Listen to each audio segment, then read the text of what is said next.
자, 그러면, 자, 이 문제를 한번 우리가 질문을 던질 필요가 있어요.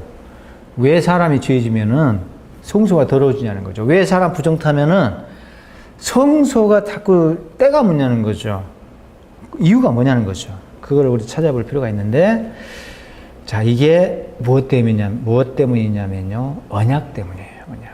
그게 특히 시내산 언약 때문입니다. 출애굽기 24장이 시내산 언약을 체결하는 그런 장면이거든요. 자, 출애굽기 19장에서 이스라엘 백성이 출애굽을 한 다음에 도착을 해요. 도착하고 하나님께 짐 풀라고 그래요. 짐 풀어라. 그래서 거기다 이제 진영을 구축을 해요. 시내산 바로 아래에.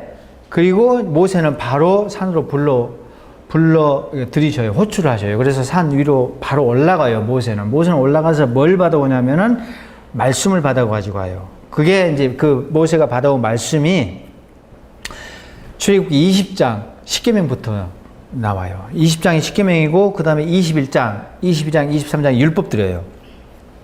그거를 하나님께 이제 전달 받아가지고 그거를 들고 내려오거든요. 모세가. 그러니까는 모세는 당일에 시내산 올라가가지고 20장부터 23장까지 계명과 율법을 들고 내려와요. 그리고 24장에서 지금 시내산 언약식을 진행을 하는 거예요. 하나님 명령에 따라서. 그래서 지금 24장의 시내산 언약은, 이 언약식은 이미 말씀을 다 받아놓은 상태에서 언약식을 한다는 것을 알고 있어야 됩니다. 그래서 지금 이제 언약식을 하는데 일단 자리붙이부터 합니다. 하나님께서.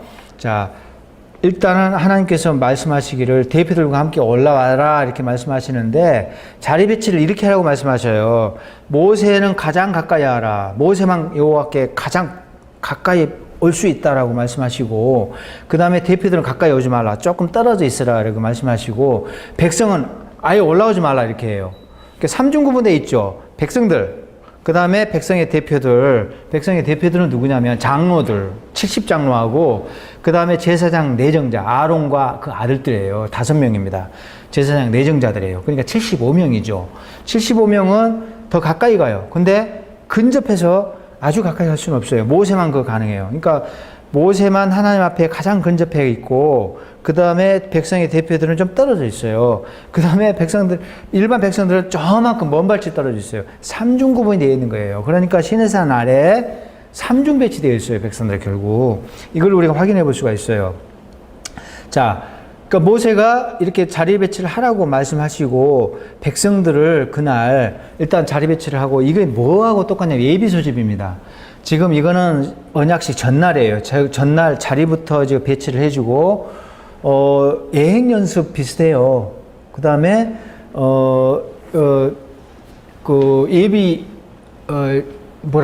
예행 연습하고 좀 비슷해요.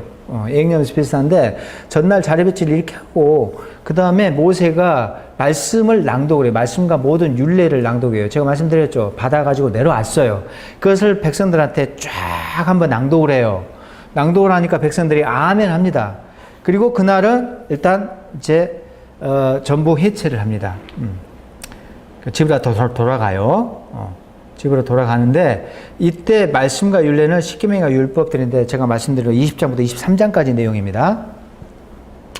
그리고 이제 그 다음 날인데 그 다음 날 되기 전에 자리 배치에 대해서 제가 말씀드릴게요. 이렇게 자리 배치를 한 거예요. 3중 배치를 하는 거예요. 이렇게.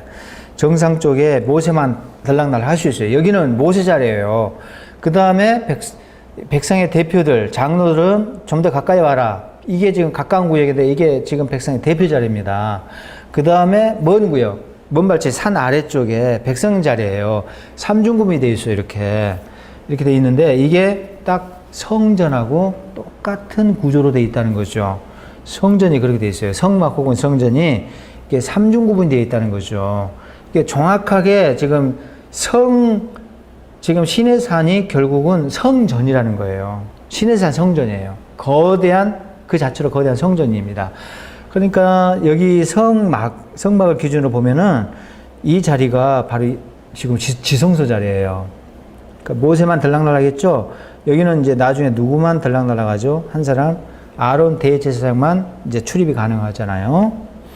근데 지금 모세가 이때는 모세만 단독 제사장이거든요. 제사장이 내정만 돼 있지 아직 제사장이 아니에요. 아론과 아들들은 제사장이 아직 아닙니다. 제사장의 호칭은 줘요. 제사장 위임을 안 받았어요. 그럼 언제 제사장 위임 받는가? 레위기 8장 가서야 제사장 위임식을 그때 가서 해요. 그러니까 이때는 아직 제사장이 아니고 제사장이 한 명밖에 없습니다. 단독 제사장 모세밖에 없어요. 모세가 정치적인 지도자이면서 제사장 역할까지 다 했어요. 그러니까는 단독 제사장이니까 자동적으로 대제사장이잖아요. 그러니까 대제사장만 들락날락 할 수 있어요. 여기는 이 지성소에는 대제사장만 들어간다는 거죠. 자, 그리고 여기 이 자리는 내성소입니다. 내성소는 이게 제사장들의 자리예요. 제사장들만, 일반 제사장들이 출입하는 자리예요. 백성을 대표해서. 자, 이 내성소는 레위인들도 안 됩니다. 제사장들만 출입하는 자리라는 것을 알고 있어야 돼요. 근데 이 자리가 바로 백성의 대표들인 70장로하고 제사장 내정자들이 출입할 수 있는 그들에게 배정된 자리라는 것이죠.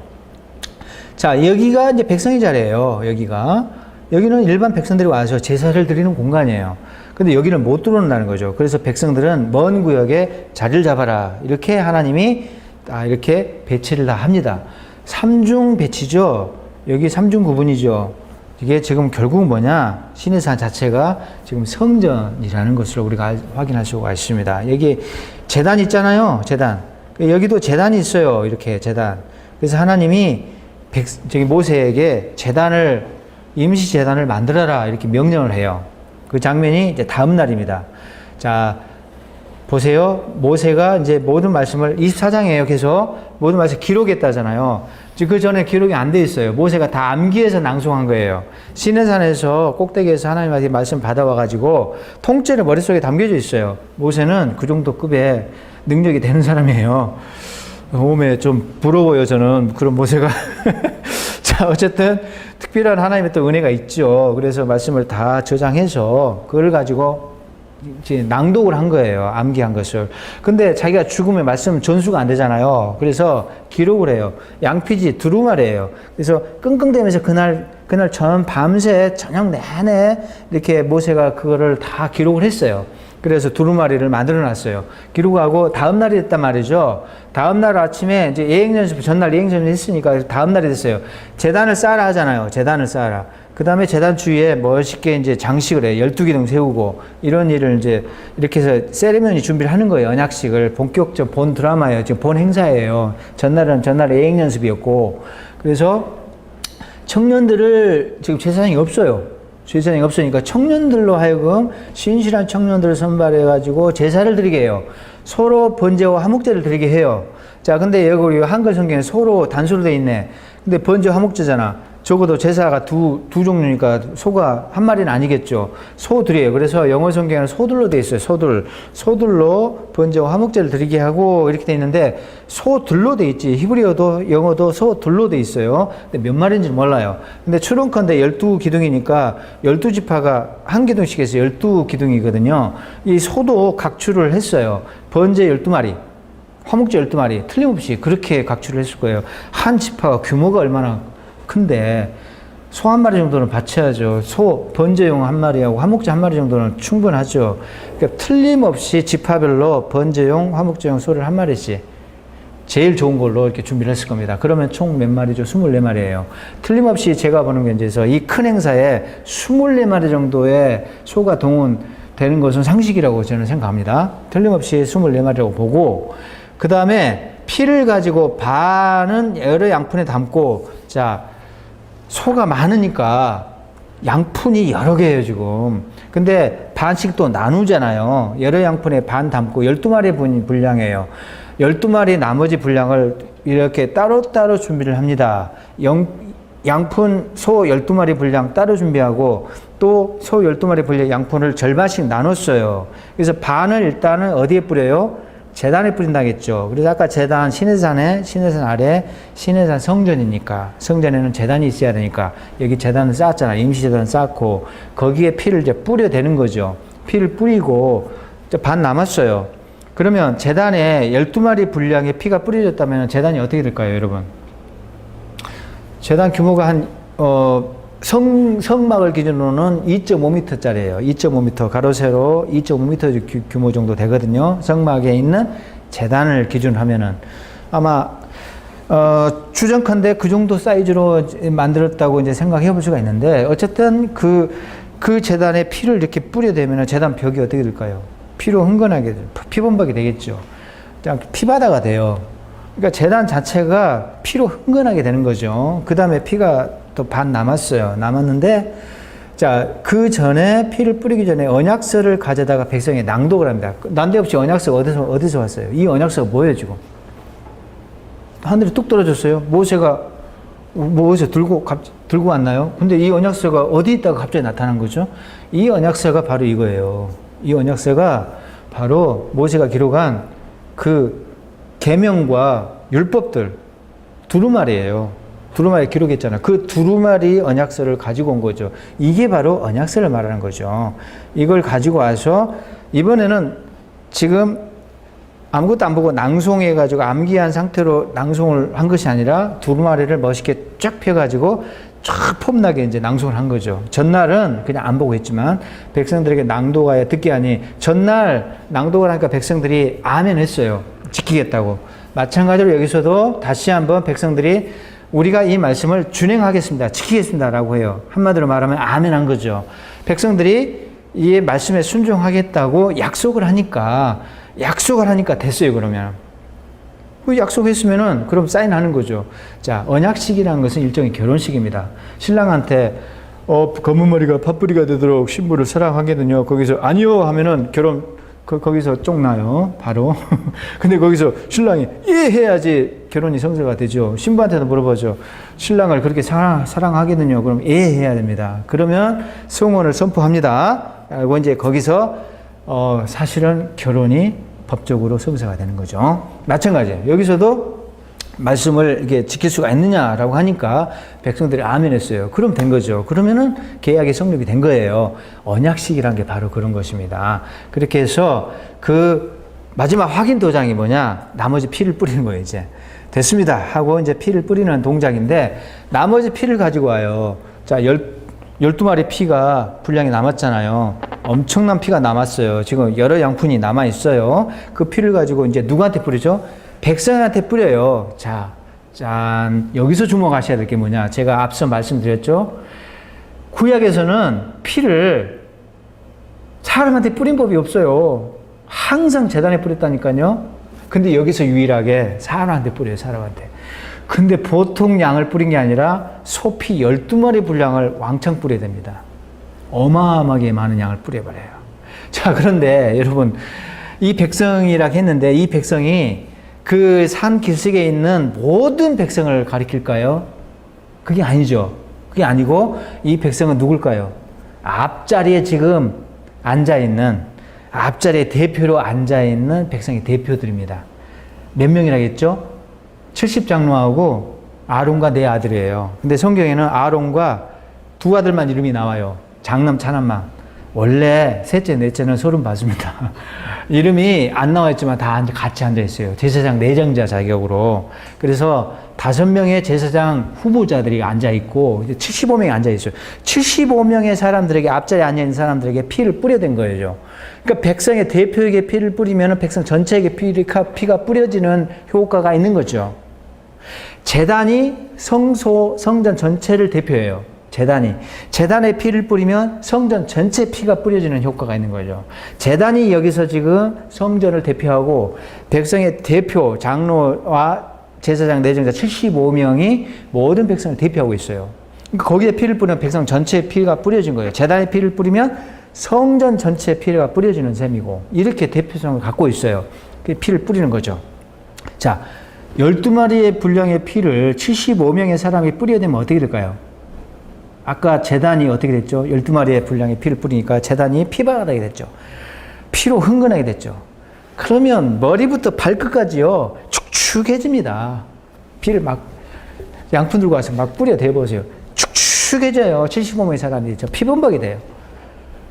왕창 제대로 피를 뿌리는 장면이 여기밖에 없어요. 그 다음에는 사람에게 피를 절대 안 뿌립니다. 그 앞에도 없고 그 뒤에도 없어요. 제가 박사학위 연구하면서 이걸 발견했어요, 사실은. 이걸 발견하고 이거다. 속죄의 비밀은 여기 있구나. 여기 있었구나라고 이제 제가 깨닫게 된 거죠. 그 제가 이제 말씀 연구하다가 이제 제가 이제 발견하게 된 건데 놀라운 일이었어요. 이거는. 자, 그러면 이 순간에 저는 그렇게 봐요. 이 순간에 백성과 성전이 피로 결합됐다는 거죠. 이 순간에. 언약식이 이렇게 이제 마무리가 되는 거예요. 피의 결속과 더불어 마무리가 돼요. 그것도 보통 피가 아니라 어마어마한 피를, 막대한 양의 피를 뿌려대 가면서 그 이후로는 피를 사람한테 뿌리는 법이 없는데 있다면 사례가 겨우 뭐냐면 피를 살짝 깃볼, 오른쪽 깃볼하고 오른쪽 엄지손가락하고 엄지발과 신체 말단에 살짝 묻히는 거는 좀 있어요. 그 외에는 없어요. 그 외에는. 사람에게 이게 직접 접촉되는 사례가 없어요. 이게. 자, 여기서만 유일하게 백성들의 피를 뿌리는데 어마어마한 양의 피를 뿌려가지고 피로 적신다는 거죠, 사람이. 유일합니다. 자, 이 순간에 피의 언약식이 이제 마무리가 되면서 백성과 성전이 피로 저는 결속됐다고 봐요. 중대한 순간이라고 봐요. 자, 이렇게 피로 결속된 관계가 돼버리니까 결국은 뗄 수 없는 관계가 들어가요. 피로 결속되니까 불가분리의 관계에 들어가. 두 객체가 따로따로 있긴 해요. 성전이 따로 있고 백성이 따로 있긴 해요. 두 실체가 따로따로 존재하는데 피로 묶였기 때문에 이거는 운명 공동체처럼 이제는 떨어질 수가 없게 돼요. 피로 결합됐어. 그러니까 영향을 서로 주고받을 수밖에 없다는 거죠. 그래서 백성이 나쁜 짓하고 죄 지으면 이제는 성전도 덩달아 더러워져요. 백성이 더러워지면 성전도 더럽혀지는 이유가, 영향을 줄 수밖에 없는 이유가 이런 피로 결속된 관계가 성립되었기 때문이라는 것입니다. 자, 그래서 이런 피로 맺어진 관계가 형성되어 가지고 성전과 백성은 이제는 떨어질 수 없는 관계로 들어가서 이렇게 엮여졌어요. 붙어 있어요. 두 실체가 따로따로 있지만 붙어 있어요. 그래서 영향을 서로 주고받을 수밖에 없다는 거죠. 그래서 백성이 이제 죄를 짓잖아요. 백성이 죄를 지으면은 직방으로 성전이 영향을 받게 돼 있어요. 그래서 저는 성전이 더럽혀진다고 봐요. 자, 구약 모든 학자들이 사람이 죄를 지으면은 성전이 더럽혀진다는 것까지는 인정을 해요. 근데 왜 더러워진지는 아무도 이야기를 안 하더라고요. 그래서 제가 이제 어느 날 성경을 읽다가 연구를 하다가 하나님이 이걸 깨달음을 주셔가지고 이거구나라고 저한테는 이제 깨달음이 왔어요. 저는 이게 맞다고 봐요. 이것 때문이라고 봐요. 그래서 영향을 준다는 거죠. 이런 관계가 형성되는데 이렇게 해서 이제 해결을 하잖아요. 여기를 이제 성전을 깨끗하게 만들어 놓으면은 이런 관계가 형성이 된다는 거죠. 결국은 백성이 오염되면 성전이 더러워져요. 근데 역작용도 가능하다는 거죠. 그래서 성전을 정결하게 하잖아요. 그러면 백성이 또 정결하게 돼요. 상호작용을 한다는 거죠, 이게. 그래서 제가 보는 견지에서는 죄의 오염력은 이렇게 작용을 해요. 죄의 오염력은 백성에게서 성전으로 가고, 근데 성전의 종화력은 성전에서 백성으로 와요. 그 종화력은 이렇게 작동을 해요. 이렇게 해서 불가분의 관리로 붙어 있기 때문에 서로 영향을 주고받는다는 거죠. 그러니까 성전을 깨끗하게 청소해버리면 백성이 깨끗하게 돼요. 이런 메커니즘이 저는 작용한다고 이제 보는 거예요.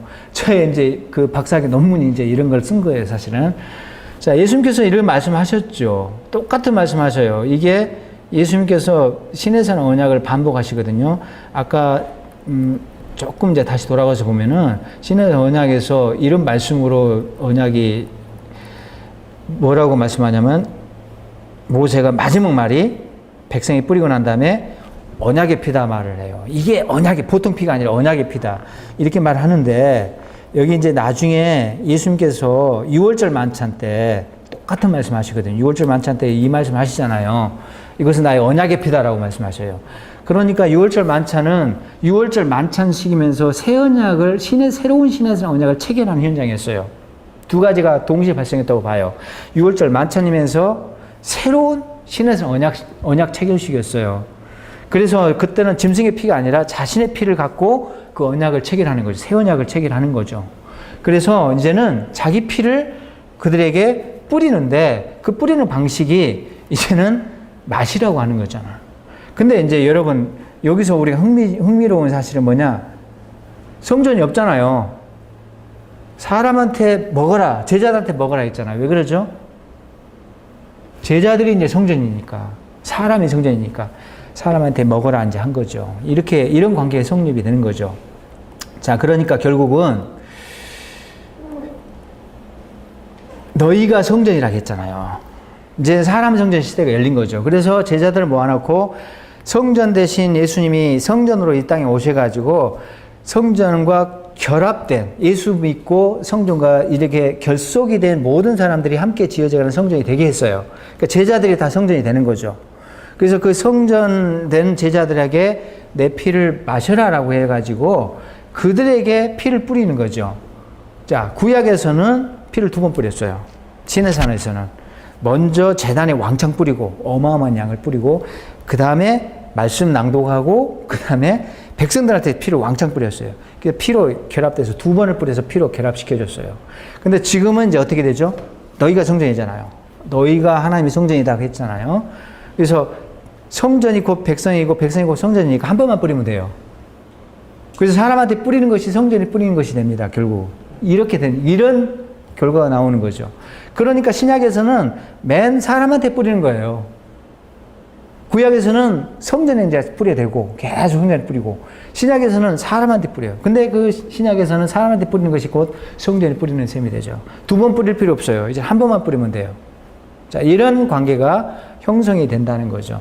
자, 누구든지 하나님의 성전을 더럽히면 그 사람을 멸망시킨다. 그 사람 벌 준다 했잖아요. 자, 이 성전 오염의 원리를 바울이 지금 이야기하고 있잖아요. 우리가 새롭게 아는 사실이 아니에요, 여러분. 바울이 이미 알고 있었고, 너희가 알지 못하느냐 질문하잖아요. 고린도 교회 성도들도 알고 있어요. 우리만 모르고 있었어요. 초대교회 성도들은 다 알고 있었어요. 사람이 죄 지으면 성전이 더럽힌다는 것은 이미 알고 있었던 사실이에요. 우리가 그동안 모르고 있었어요. 이제 우리가 새롭게 깨달은 거예요. 아, 이 지금 신약의 백성들은, 초대교회 성도들은 구약의 그 원리를, 죄의 메커니즘을 알고 있었구나. 사람이 죄 짓고 나쁜 짓 하고 잘못하면 성전이 더럽힌다는 걸 알고 있었다는 거죠. 그러니까 너희가 알지 못하느냐라고 질문을 던지잖아요. 너희들이 잘못하면 하나님의 성전이 더럽혀지는 걸 다 알고 있지 않냐. 그 원리를 끄집어내가지고 새롭게 적용하는 거죠. 너희가 이제는 성전이다.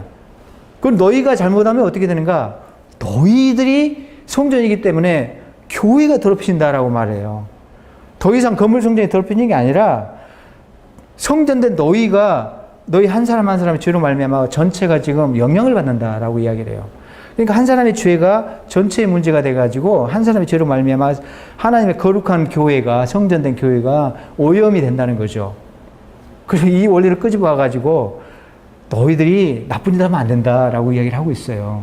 나쁜 짓 하면 우리가 성전인데 우리 교회가 지금 훼손된다라고 그 원리를 이야기하고 있어요. 놀랍죠? 우리만 모르고 있었다니까요, 이거를. 자, 그래서 성전이 이제 곧 교회죠. 교회 공동체가. 그래서 이제 성전 따로, 백성 따로가 이렇게 따로따로 있는 상태에서 피로 결속된 관계가 형성된 게 아니라 이 물리적 공간이 사라졌어요. 간격 자체가 없어졌어. 아예 포개져 버린 거예요. 그러니까 따로따로 있던 것을 이게 포개져가지고 이제 하나가 됐어. 그리고 따로따로가 아니에요. 이거 포개는 작업을 누가 하셨다고요?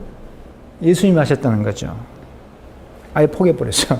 그래서 더 이상 간격이 있는 상태에서 두 실체가 존재하는 게 아니라 지금은 아예 포개됐다. 그래서 백성이 성전이고 백성이에요. 그러니까 지금은 피를 한 번만 뿌리면 돼요. 사람한테 피를 뿌리면 그 성전에 피가 뿌려진 것이 되고 그 성전에 곧 뿌려진 피가 곧 사람에게 뿌려진 피가 되는 것이고 이런 관계가 이제 성립이 되는 것이죠. 자, 고린도후서 6장에서 그러니까 너희가 성전이니까 너희들이 깨끗하게 살아라 이런 말씀을 하시는 거죠. 부정한 것으로 멀리해라 라고 이제 말씀하시고 새로운 윤리적인 그런 개념으로 이거를 또 적용을 하고 있습니다. 그래서 나와 백성이 따로따로 있었는데 지금 포개졌어요. 이렇게 지금 이제 아예 포개져 버렸어. 아예 성전이 곧 나예요. 그리고 공동체다 말이죠. 이런 관계가 만들어졌다는 거죠. 그러니까 피를 이제 한 번만 뿌리면 돼요. 이 수수께끼가 이제 풀리는 거예요. 신구약의 어떤 엇박자가 나는 것이 여기서 이제 풀리는 거죠. 신에서 언약에 답이 있었습니다. 자, 그래서 이제 공동체에 대한 인식도 우리가 달리할 필요가 있습니다. 내 죄가 내 개인의 죄로 끝나는 것이 아닙니다. 절대. 구약에서도 그랬잖아요. 내가 죄 지으면 내 죄 문제로 끝나는 게 아니라 성전이 공격받았잖아요. 성전이 더럽혀졌어요. 공동체 문제 이거 마찬가지입니다. 지금도 내 죄가 실존적인 나의 문제로만 끝나는 게 아니고 내가 하나님 앞에 용서해 주세요 해결 보면 끝나는 문제가 아니에요. 절대. 우리는 죄를 그렇게 인식하고 있거든요. 근데 그게 아니라는 거죠. 지금 개인의 죄로 끝나는 게 아니라 내 실존적인 문제로 끝나는 게 아니라 연결돼 있어요. 이게. 그래서 내 죄가 교회에 영향을 줍니다. 성전된 교회를 더럽혀요. 어딘가에 문제를 일으킨단 말이죠. 금가게 만드는 거예요. 때를 붙이는 거예요. 내 죄가. 그런 죄에 대한 인식을 새롭게 할 필요가 있겠다. 내 죄가 교회 전체에 영향을 줍니다. 죄가 성막과 성전을 더럽힌 것처럼 내 죄가 다 하나님의 영광을 훼손하고, 그래서 회개할 때도 공동체 회복이 들어가야 된다고 저는 주장을 해요. 하나님 용서해 주세요. 할렐루야. 나 용서받아. 할렐루야. 이렇게 하지 말고 회개의 범위, 지평이 저는 공동체까지 가야 된다라고 지금 생각을 해요. 이 원리를 비춰볼 때.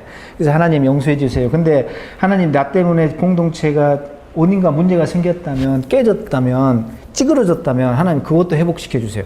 공동체 회복을 위해서 기도를 해야 됩니다. 눈물로 내 문제로 인식하고 나를 용서해달라 기도하고, 공동체도 나 때문에 뭔가 오염되고 더러워졌다면 그 부분도 하나님께서 해결해달라고 기도하는 것이 이게 지금 성경적인 죄와 회개에 대한 어떤 개념인 것 같아요. 제가 생각할 때. 자, 여기서 우리가 새로운 놀라운 사실을 우리가 한 가지 교훈을 얻을 수 있죠. 자, 그러면 이제 속죄제와 속죄일의 속죄 메커니즘을 이제 본격적으로 제가 간략하게 말씀드릴게요. 이게 지금 또 흥미진진해요. 정답이 다 나오지 않았습니다. 난맥상에 지금 비밀이 좀 남아 있어요. 자, 일단 키피르 카파르에 대한 개념이 중요한데 이거는 제 책에 자세히 나와 있어요. 읽어보시면 되고, 여기 부분에 나와 있고, 그 다음에 제가 강의를 또 했어요. 강의를 했는데 요 강의는 요 다음 카페, 제가 만든 카페거든요. 그 구약을 이렇게 재미있게 풀어내는 카페고 강의도 많이 올라가 있습니다. 거기 오셔가지고 제가 특별하게 따로 떼서 이 부분 강의를 이렇게 메인 화면에도 올려놓을 테니까 한번 보세요. 1시간짜리 강의요. 요 문제만 1시간 강의해야 돼요.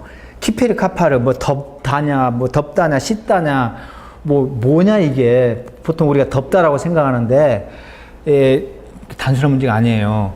이게 지금 1시간 정도 강의를 해야 될 분량인데 여기서 다 할 수가 없어요. 그거는 그 도움을 받으시면 되고, 참고로 속죄하다, 구속하다를 뜻하는 그 단어가 구약에 3가지가 있습니다. 가알이 있고, 파다가 있고, 키페르 3가지가 있는데 이것도 거기 보면은 이제 거기 강의 들으시면 다 설명되어 있습니다. 중요한 거는 키페르예요. 뭐 이 2가지도 중요하지만은 이게 우리의 초점이거든요. 키페르 혹은 카파르 이게 뭐냐는 거죠. 요거 이제 거기 강의를 들으시면 되고, 여기서 간단하게 말씀드리면은 일단 번역의 문제가 생기는데, 일반적으로 영어에서는 make automato for 이렇게 automate로 번역을 해버려요. automate로. 이게 통일돼 있어요. 근데 automate가 뭐냐는 거지. automate를 받는다, automate를 맞는다. 근데 정작 automate가 뭐냐고 물어보면 아무도 제대로 대답을 못 합니다. 한국어는 이걸 속죄하다, 대속하다 이렇게 번역을 했어요. 그냥 속죄? 이렇게 번역을 했다는 거죠. 근데 단순한 문제가 아닙니다. 그래서 학자들이 이거 가지고 이제 난맥상해요. automate가 뭐냐를 가지고 학자들이 이렇게 싸워요. reconciliation, 화해다. 어떤 사람은 ransom, expiation, 물어주는 것이다. 배상의 의미거든요. 대속이라는 게. 그래서 문제를 해결을 보는 거예요. ransom은 몸값 주고 풀어내는 거잖아요. 석방시키는 거잖아요. 몸값 주고 그 사람을 석방시키는 거예요. ransom이거든요. 그런 개념이다라고 주장하는 사람이 있는가 하면, 어떤 사람은 propitiation이에요. 어려운 개념이에요, 그러니까. 이게 굉장히 고난도의 문제인데 개념 자체가 어려워요. 학자들이 이 2 개념 가지고 차이가 있으니까 막 싸워요. 그래서 automato, 키페르의 이게 영어 번역이 automate거든요. 그러니까 결국 키페르가 어떤 개념이냐 하는 걸 가지고 이제 싸우는 거죠. 그래서 ransom이냐, propitiation이냐 이런 걸 가지고 싸워요. propitiation은 달래는 거죠. 하나님이 화가 잔뜩 나 있어요. 화가 나 있어요. 그래서 하나님 봐주세요. 그러니까 화를 누그러뜨려. 이거 받고 봐주세요. 이거 받고 봐주세요. 그래서 하나님을 진노를 누그러뜨리는 게 프로피시에이션이에요. 엑스피션은 그런 게 아니에요. 이건 해결 보는 거예요. 이거는 제거, 해결 이런 뜻을 갖고 있어요. 이거는 그러니까 하나님한테 초점이 더 가 있어요. 막 이렇게 누그러뜨리는 효과 이쪽에 초점이 더 가 있어요. 약간 달라요. 그러니까 그래서 이거를 전문적인 용어로 조직신학에서는 이걸 유화라고 해요. 유화. 그러니까 유화가 우리한테는 대중 언어가 아니니까 좀 생소한데 유화 정책 이런 말 쓰잖아요. 유화 정책.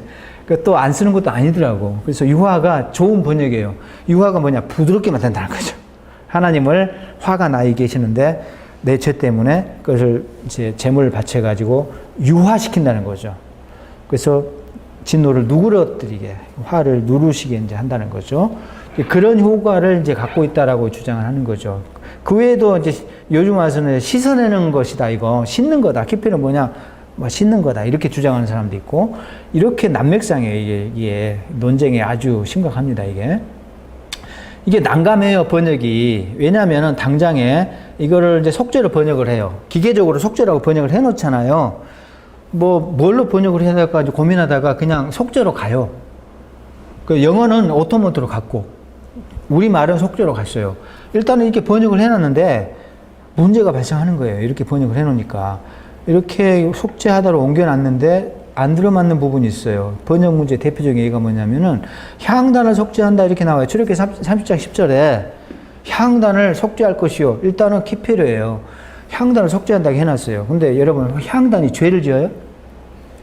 향단이 무슨 죄를 졌길래 향단을 속죄합니까? 좀 이상하잖아요. 이상한 번역인 거예요, 이게. 그래서 향단이 여기 있어. 향단이 무슨 죄를 졌길래 피를 막 뿌려대가지고 속죄를 해. 피를 뿌리고 난 다음에 향단을 속죄한다 이렇게 번역을 해놨거든요. 향단이 죄를 지을 수가 없잖아요. 죄를 지어야 속죄를 하지. 그래서 이게 번역에 문제가 생기는 거죠. 이상한 번역인 거예요.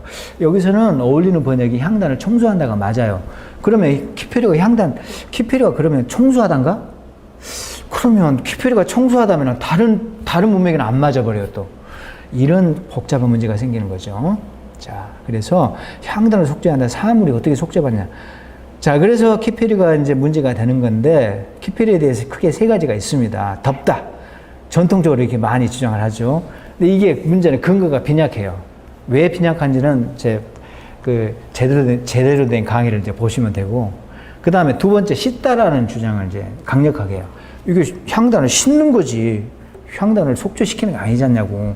그러니까 씻다라고 강력하게 주장하는 사람이 있고, 근데 문제는 뭐냐? 속죄제에서 향단과 같은 기물에는 맞아요. 근데 사람에는 안 맞아. 사람에는 안 맞아요. 그리고 속죄제 밖으로 넘어가잖아요. 그러면 안 맞아버려요. 속죄제 문맥 밖에서는 안 맞아요, 이게. 이게 키페르가 속죄제만 나오는 게 아니라, 그리고 제사 문맥에만 나오는 게 아니에요. 일반 문맥에도 막 나와요, 이게. 근데 거기에 키페르가 들어가거든요. 절대 씻다가 아니에요, 그래서. 그때는 배상하다가 맞아요. 세 번째, 대속하다, 배상하다, 이게 맞아요. 배상, 혹은 대속, 이게 맞아요. 이게 뭐예요? 잘못해서 이걸 뭘 물어주고 문제를 해결해 보는 거죠. 이 개념이 맞아요. 사람일 경우에는 이게 맞아요. 사물에는 이게 맞아요. 자, 이런 문제가 이제 발생한다는 거죠. 그러면 키페르가 왜 이랬다 저랬다 하냐는 거지. 의미가 한 가지여야지. 어떤 단어가 의미가 한 가지로 고정되어 있어야지. 어떤 경우는 씻다가 되고, 전혀 엉뚱하게 또 배상하다가 돼요. 씻다와 배상하다 균형, 이게 조화가 되기가 어렵잖아요. 어느 정도 해야지 이게. 그리고 이제 이게 복잡한 문제가 생기는 거죠. 자, 그래서 스클라가 이걸 해결을 했습니다. 스클라 학자, 이 사람이 해결을 했는데 결론만 말씀드리는 거예요. 이 사람은 속죄제 문맥에서는 둘 가지고 싸울 필요가 없다. 결론을 내렸어요. 왜냐? 키피리에는 속죄제 문맥에서 키피리는 두 개념이 같이 간다라고 결론을 내렸습니다. 그러니까 두 의미를 모두 간직하는데 속죄제에서는 이거래요. 속죄제에서는 랜섬하고 펄게이션의 개념이 같이 여기에 포함되어 있다라고 주장을 해요. 기가 막힌 해결책입니다, 이거. 이 사람 천재예요, 천재. 기가 막힌 해결책인데 아무렇게나 이 해결책을 내놓은 게 아니에요. 근거가 있어요. 이 사람이 내놓은 근거가 그러니까 둘 중 하나를 선택할 필요가 없어요. 속죄제에서는 그런다는 거죠. 근데 나머지 문맥에서는 속죄를 벗어나잖아요. 그럼 100% 랜섬이에요. 랜섬. 모든 나머지 문맥에 랜섬, 대속, 배상하다 개념이 다 들어맞아요. 속죄제에서는요, 이 둘 중에 어느 거 하나를 어느 거를 선택할 거냐 가지고 학자들이 막 싸웠거든. 엄청 싸웠어요. 밀그롬은 퍼게이션이죠. 100%. 이거는 없다. 이 개념이 없고, 무조건 속죄제는 퍼게이션밖에 없다라고 주장을 했어요. 이 사람은. 밀그롬 같은 경우는. 다른 학자들은 무슨 퍼게이션이 없고, 랜섬만 맞다라고 주장을 또 했어요. 이 두 가지가 싸웠는데, 이 사람이 해결을 했어요. 스클라라는 사람이. 이 사람이 해결했는데, 근거가 뭐냐? 민수기 35장, 이 도피성 규정에서 발견했는데, 이 사람이 이 구절을 찾았어요. 이 구절에서. 자, 도피성 규정이 뭐죠? 사람을 고의적이든 실수로 죽여요. 죽었어. 내가 도끼줄로 나무하다가 도끼자루 빠져가지고 맞아 죽었어. 혹 사람을 죽였어. 그러면요, 어쨌든 간에 이게 지금 고의적이 아닌 과실치사죠. 과실치사가 됐든 혹은 고의적인 살인이 됐든 간에 그 책임을 지게 돼 있어요. 자, 그런 경우, 만약에 고살범이다. 고살범인데 심각한 거예요. 그래서 고살범인 경우는 너희가 거주하는 땅을 더럽히지 말라. 피는 땅을 더럽힌다고 됐어요. 피가 땅을 더럽혀요. 피가 땅을 더럽히는데 피 흘림 받은 땅은 그 피를 흘리게 한 자의 피가 아니면 속함을 받을 수 없느냐. 이렇게 돼 있거든요. 이게 무슨 말이냐. 피가 땅을 더럽히잖아요. 피살자. 살인당한 사람의 피가 땅을 더럽혔어요. 그러면 이걸 어떻게 해결 보는가? 그 살인자의 피를 뽑아가지고 그 피로 속함을 받는다. 키페르 한다고 돼 있어요. 이게 동사가 키페르예요. 그러면 그가 키페르 한다는 말이 두 가지가 같이 들어가요. 여기에. 더럽혔잖아요. 그러면 그 피로 더러워진 것을 일단 닦아내잖아요. 그 다음에 억울하게 죽었잖아요. 그 생명값을 보상해 주잖아요. 그러니까 생명값을 보상해 주면서 그 더럽혀진 땅을 깨끗하게 씻어내는 작용을 하는 거죠. 그러니까 피가 두 가지 작용을 해요. 여기서. 배상도 하고 생명값 배상하고 더러워진 땅을 지금 피로 더러워진 땅을 깨끗하게 청소하는 작업. 두 가지 정화작용과 배상작용을 두 가지를 다 합니다. 그러니까 이거는 뗄 수 없이 두 가지가 동시에 작용한다는 거죠. 여기에서 근거를 잡았어요. 아주 기가 막힌 거죠. 그러니까 둘을 분리할 필요가 없다는 거죠. 결론을 내렸어요. 시승과 배상이 같이 가야 된다는 거죠.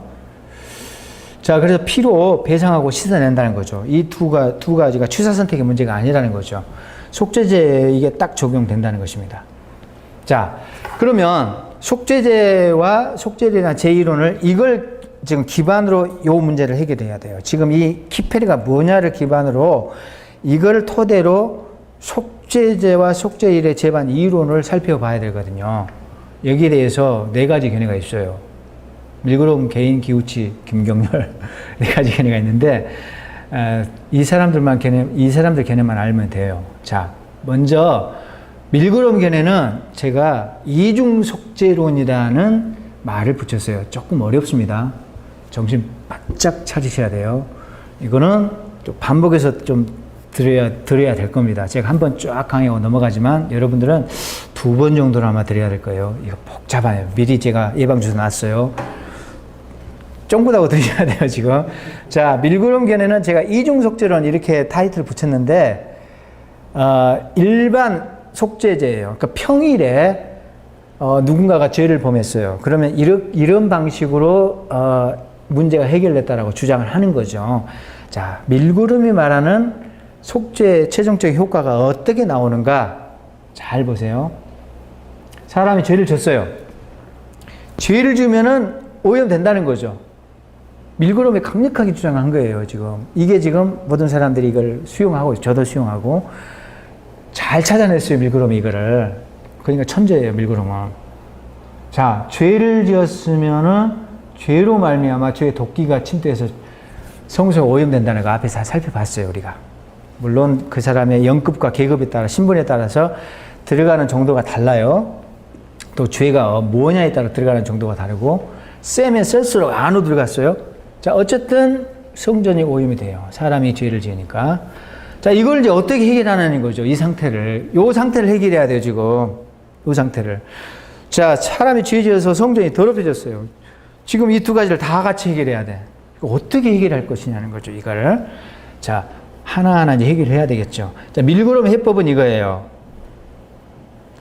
사람의 죄는 회개하고 참회하고 반성하면 끝이에요. 그러면 죄가 깨끗하게 없어져 버립니다. 자, 참회하면, 회개하면 끝이에요. 죄는 없어져요. 자, 할렐루야. 사람의 죄는 용서를 받아요. 죄가 없어졌으니까. 자, 일단 이거는 회개로 해결 보는 거예요. 사람의 죄는.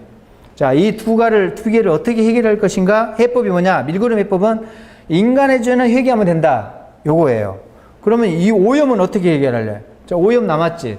오염 때문에 짐승 잡는 거야. 라고 주장하는 거예요. 그래서 성소 청소용으로 이걸 잡아요. 속죄제의 고기를, 자, 이걸 잡아가지고 속죄제 피를 뿌려요. 이거를 도살시켜가지고. 이거 왜 죽는가? 청소용으로 죽는 거예요, 결국은. 청소용으로. 다른 이유가 없어요.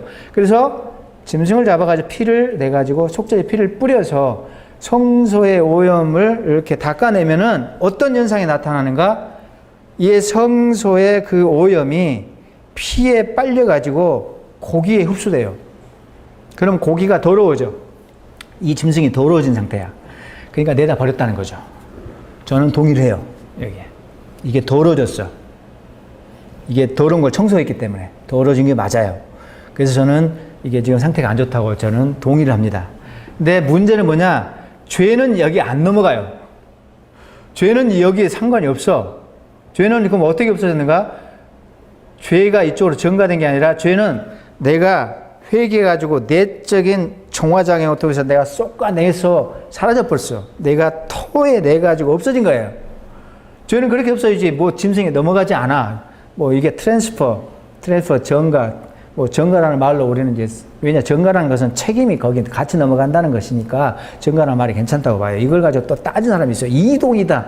단순한 이동이 아니라 그 죄에 대한 책임까지 가기 때문에 그 책임 전가라는 개념을 집어내야 되니까 전가가 좋은 번역이에요. 자, 그러니까 저는 전가, 트랜스퍼 전가라는 그 번역을 이제 고수하는 입장인데, 조직신학과 말하는 전가가 임퓨테이션을 또 전가라 해요. 의의 전가, 그리스도의 의가 전가되고 이게 섞여 있어요.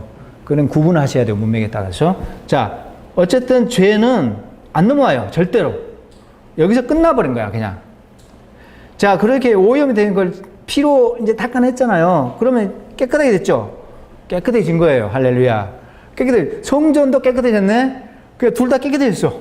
자, 사람도 깨끗해졌고, 성전도 깨끗해졌어. 그럼 끝나는 거야. 자, 문제 끝났어요. 이해가 되세요? 자, 여기 사람들 많이 왔네요. 다 이해가 되세요? 자, 해결됐죠? 그러니까 결국은 인간이 용서받는 거하고 재단이 청소되는 거는 아무 상관이 없어요. 전혀 무관해요. 따로따로예요. 그래서 요거는 이제 거기 심각하면 태워버리면 되고, 경미한 건 재산이 먹어버리면 돼요. 먹어버리면 돼. 그러면 이 오염된 것이 싹 없어져. 자, 그러면 요 문제가 아무 상관이 없게 된다니까요. 무관해요. 그러니까 이중속죄론에서는 따로따로 해결을 하는 거죠. 이게 지금 밀고름 해법입니다. 동의가 되세요, 여러분? 조금 이상하죠? 조금 이상해. 자, 밀고름이 많은 문제를 갖고 있는데, 너무나 많은 문제를 갖고 있는데요. 여기서 밀고름 문제를 하나하나 조금만 몇 가지만 짚으면은, 죄가 회개만 하면 그냥 없어져 버린다? 공중분해 돼 버린다? 저는 동의하기 어려워요. 그리고 또 한 가지는 비고의적 죄는 또 자복이 필요 없대. 회개할 필요 없대. 비고의적인 죄는. 비고의적인 죄는 4장 보면은 죄에 대한 자복이 언급이 없어요. 5장 가야지 있어요. 5장은 조금 고의적인 죄거든요. 5장 1부터 4절은 고의적인 죄예요.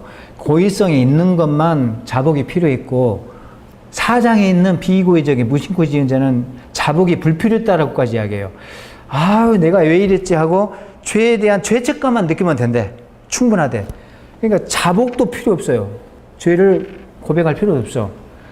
근데 여러분, 죄라는 것은 큰 죄든 작은 죄든 그 잘못했다 해야지 일단 해결책이 들어가지, 잘못했다 하지도 않는데 아이고 뭐 참 좀 그러네 이러고 있는 사람한테 내가 용서해 줄게 이건 아니잖아요. 좀 이상해요. 죄의 자복은 기본입니다. 제가 볼 때는. 그러니까 자복이라는 말이 사장이 없다는 이유로 비구애적인 죄는 자복이 불필요했다 이런 논리가 잘못된 거죠. 자, 그 다음에 결국 안수로 죄가 증가가 안 돼요.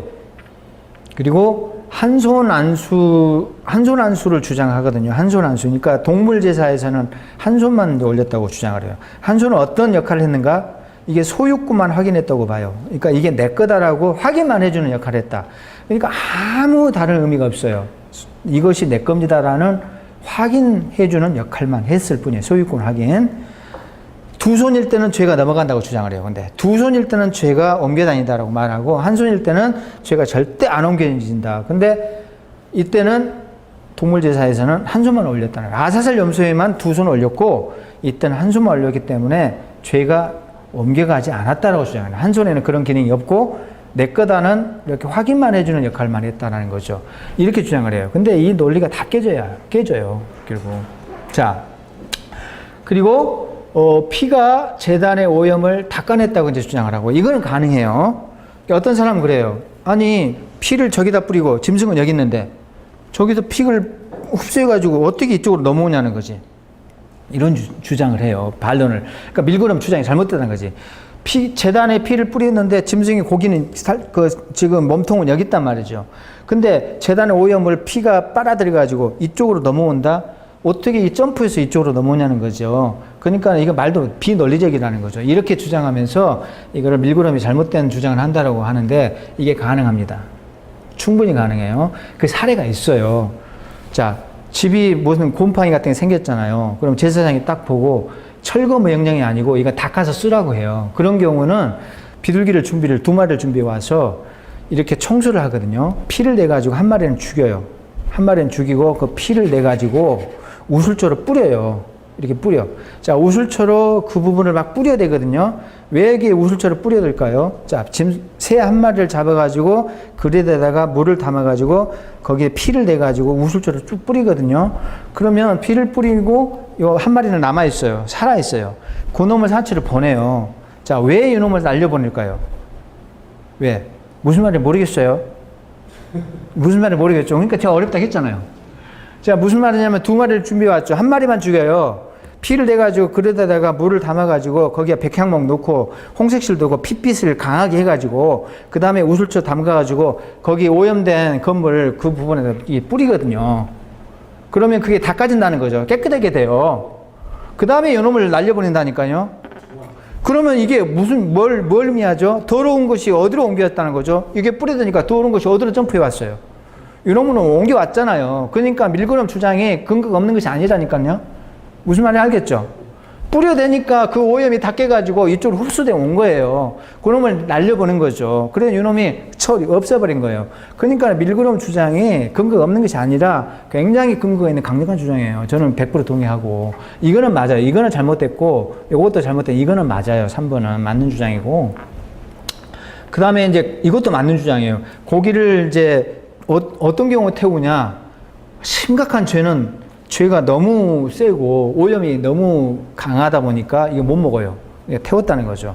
그러면 어떤 걸 먹었느냐? 경미한 걸 먹었다는 거죠. 하나님이 먹으라 했다는 거죠. 이거는 왜 그런지 제가 이제 나중에 또 설명을 드릴게요. 이건 논리적으로 맞아요. 그 다음에 이거는 넘어가고 이거 넘어가고 이게 이제 밀그럼이 강력하게 항상 이거는 정화하다 닦아는 청소하는 것이다. 키페르가 배상의 개념이 없어요. 왜요? 아까 짐승을 왜 잡는다고 했죠? 배상을 위해서 잡는 게 아니고 청소용으로 잡는다고 했잖아요. 그러니까 키페르는 항상 청소하다는 의미밖에 없어요. 이게 이제 너무 잘못됐죠. 그러니까 밀그럼의 주장의 문제점은 너무나 많은데 간단하게만 제가 살폈어요. 제 책을, 자세한 건 제 책을 보시면 돼. 자, 핵심 문제들.